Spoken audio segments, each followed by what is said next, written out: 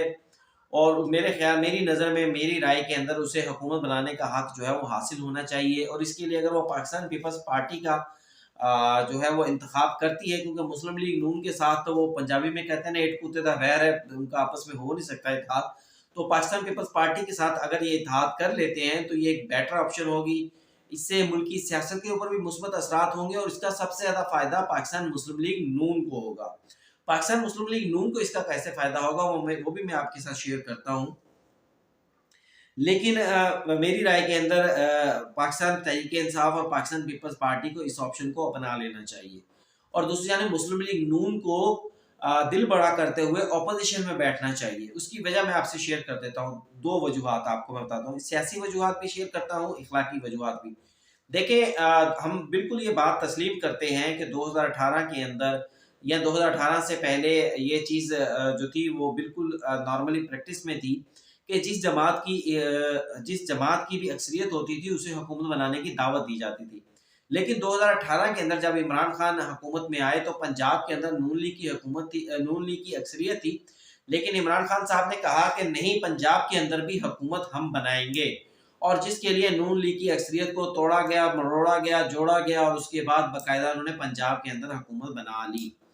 اب اسی مثال کے اوپر کام کرتے ہوئے جو ہے، فی الحال اس مثال کے اوپر تو ہم نہیں کہہ سکتے کیونکہ جو امیدوار جیتے ہیں وہ آزاد ہیں، قانونی طور کے اوپر وہ تحریک انصاف کے امیدوار نہیں ہیں، لیکن پھر بھی بہرحال مسلم لیگ نون کہہ رہی ہے کہ آپ کچھ نہ کچھ توڑ جوڑ کر کے ان آزاد امیدواروں کے ساتھ جو ہے وہ مرکز کے اندر حکومت بنائیں گے۔ لیکن ناظرین، جتنا شور، جتنا واویلا جو ہے وہ ملک کے اندر مچ چکا ہے، جتنی گرد و غبار اٹھ چکی ہے، اس کے بعد مسلم لیگ نون کے لیے یہ بہت بہتر آپشن ہے کہ پاکستان تحریک انصاف اور پاکستان پیپلز پارٹی جو ہے وہ مل کر حکومت بنائے اور مسلم لیگ نون اپوزیشن میں بیٹھے۔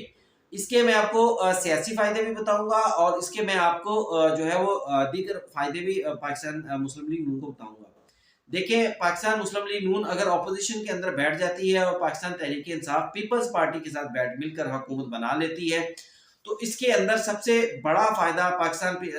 مسلم لیگ نون کو جو ہوگا وہ یہ ہوگا کہ کیونکہ ملک کی حالات ہم سب جانتے ہیں کہ ملک کے معاملات اتنی آسانی کے ساتھ کنٹرول میں آنے والے نہیں، حالات بہت پیچیدہ ہو چکے ہیں، بہت سنگین ہے، اور پھر جو اگر یہ عمران خان کو اور ان کی جماعت کو موقع دے دیا جائے کہ ٹھیک ہے بھائی آپ جو کرنا چاہتے ہیں کر لیں، میرا نہیں خیال کہ اتنی آسانی کے ساتھ معاملہ جو ہے وہ سنبھلیں گے، اور مسلم لیگ نون کو اس کا سیاسی طور پر فائدہ یہ ہوگا کہ 2-3 سال کے بعد جو ہے وہ حکومت شاید چل نہ سکے، اور ممکنہ طور کے اوپر دوبارہ الیکشن ہو تو مسلم لیگ نون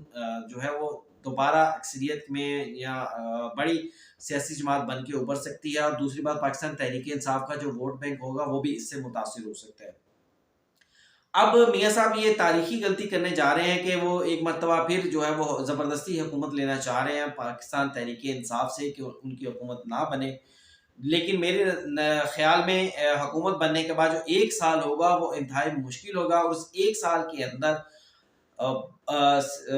ملکی معیشت جو ہوگی وہ سب سے بڑا چیلنج ہوگی جو بھی نئی حکومت ہوگی اس کے لیے، اور اگر اس 1 سال کے اندر جو کہ نظر آ رہا ہے اکتوبر، نومبر، دسمبر کے اندر جو ہے وہ عمران خان کے ملک سے رہا ہونے کے امکانات ہیں وہ بھی سامنے آنا شروع ہو جائیں گے۔ حالانکہ آج شیخ رشید کی رہائی کے بعد کچھ لوگ یہ قیاس آرائی کر رہے ہیں کہ اب عمران خان بھی باہر آ جائیں گے، لیکن میری نظر میں ایسا نہیں ہے، کیونکہ اس نظام کو سٹیبل کرنا ہے، اور اگر عمران خان فوری طور کے اوپر باہر آ جائیں گے تو جو بھی حکومت بنے گی، ہاں اگر عمران خان کی حکومت بن گئی تو پھر تو وہ معاملات نہیں ہوں گے، لیکن اگر عمران خان کی حکومت نہیں بنتی تو پھر جو بھی حکومت بنے گی اور عمران خان کے باہر آنے کی صورت کے اندر وہ حکومت ڈی سٹیبلائز ہو جائے گی، وہ حکومت چل نہیں سکے گی۔ لیکن اگر عمران خان صاحب کو موقع دیا جاتا ہے تو میرے خیال سے حکومت شاید ان سے بھی چل نہ سکے۔ اور پھر دوسری بات میں یہ بھی بتا دوں کہ پاکستان پیپلز پارٹی کیونکہ حکومت کے اندر ہوگی تو عمران خان صاحب سے جو سب سے بڑا خطرہ ہوتا ہے وہ یہ خطرہ ہوتا ہے ان کے سیاسی مخالفین کو کہ جناب وہ جھوٹے مقدمات بنائیں گے، وہ لوگوں کو جیلوں میں ڈالیں گے، لیکن اگر پاکستان پیپلز پارٹی ان کے ساتھ اتحاد میں ہوگی تو پاکستان پیپلز پارٹی پاکستان تحریک انصاف کی بڑی اتحادی ہونے کی وجہ سے مسلم لیگ نون کے ان خدشات کو جو ہے ان خدشات کے اوپر پاکستان تحریک انصاف کو کام نہیں کرنے دے گی، کیونکہ پاکستان پیپلز پارٹی اور پاکستان مسلم لیگ نون کے جو اس حوالے سے خدشات ہیں وہ تقریباً یکساں ہیں، قانون سازیوں میں بھی وہ یکساں ہیں، نیب قوانین میں بھی کے اندر بھی وہ شامل تھے، بہت ساری ترامیم کے اندر وہ دونوں نے ایک دوسرے کو سپورٹ کیا ہے۔ اس لیے پاکستان پیپلز پارٹی حکومت کے اندر بیٹھ کے پاکستان مسلم لیگ نون کے جو تحفظات اور جو خدشات ہیں ان کو دیکھے گی اور ان کو غالب نہیں آنے دے گی، اور پاکستان عمران خان کو جو ہے وہ ان اقدامات سے، ایسے اقدامات سے روکے گی جو کہ مسلم لیگ نون کے اینٹی ہوں گے۔ ہاں ایک حد تک ضرور کیے جائیں گے، ظاہری بات ہے، اب میچ بھی تو کھیلنا ہے نا بھائی، اگر میچ میں کھلاڑی ایک دوسرے کو چوکے چھکے نہیں ماریں گے تو پھر شائقین کو مزہ کیسے آئے گا؟ لیکن اس سٹیج تک نہیں جانے دیا جائے گا معاملات کو، جیسے پہلے ہوا تھا کہ نواز شریف صاحب بھی جیل میں، مریم نواز بھی جیل میں، شہباز شریف بھی جیل میں، حمزہ شہباز بھی جیل میں، سب لوگ جیلوں میں ڈال دیے گئے تھے۔ اب معاملات اس نہج تک نہیں جائیں گے، اور میرے خیال سے عمران خان صاحب کیونکہ خود جیل سے باہر نکلیں گے تو اب جیلوں میں جانے والے معاملات کی انہیں بھی کافی زیادہ سمجھ آ گئی ہے، وہ بھی سسٹم کی بہتری کی طرف چل پڑیں گے۔ پھر ناظرین اس میں آپ کو میں یہ بھی بتاتا چلوں کہ بہت سارے معاملات ان کی عدالتوں کے اندر بھی جانے ہیں، ظاہری بات ہے پاکستان تحریک انصاف عدالتوں میں جائے گی، اور آج اس کی سیٹ کے اوپر ری الیکشن کا اناؤنس ہو گیا، آج اس کی سیٹ کے اوپر جو ہے وہ دوبارہ کاؤنٹنگ کا اعلان ہو گیا، یہ معاملات چلتے رہیں گے، حکومت کے لیے اسٹیبلائز ہونا بہت مشکل ہو جائے گا۔ اس لیے میرا مشورہ مسلم لیگ نون کے رہنماؤں کو یہ ہے، نواز شریف کو یہ ہے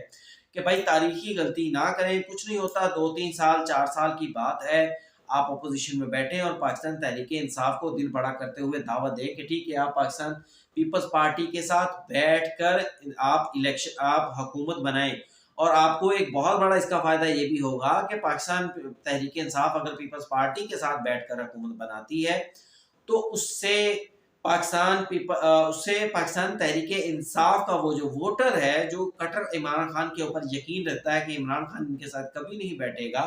اس ووٹر کو بھی دھچکا لگے گا اور وہ ووٹر بھی پاکستان تحریک انصاف کے ساتھ ٹوٹے گا۔ تو اس کا فائدہ بھی پاکستان مسلم لیگ نون کو ہوگا، پاکستان پیپلز پارٹی کو ہوگا اگر تحریک انصاف کا ووٹ بینک ٹوٹتا ہے تو۔ ناظرین یہ تھا آج کا ویلاگ، جس میں میں نے اپنی رائے دی کہ پاکستان تحریک انصاف کو کیا کرنا چاہیے، پاکستان مسلم لیگ نون کو کیا کرنا چاہیے، یا آگے کیا کس سیاسی جماعت کے پاس کیا آپشنز ہیں۔ ویلاگ کیسا لگا اس حوالے سے مجھے ضرور بتائیے گا، اور اس حوالے سے اپنی رائے کا اظہار ضرور کیجیے گا۔ ویلاگ کو لائک کیجیے گا، اس چینل کو سبسکرائب کیجیے گا، اور شیئر کرنا تو بالکل ہی مت بھولیے گا۔ مجھے دیجیے اجازت، اللہ حافظ۔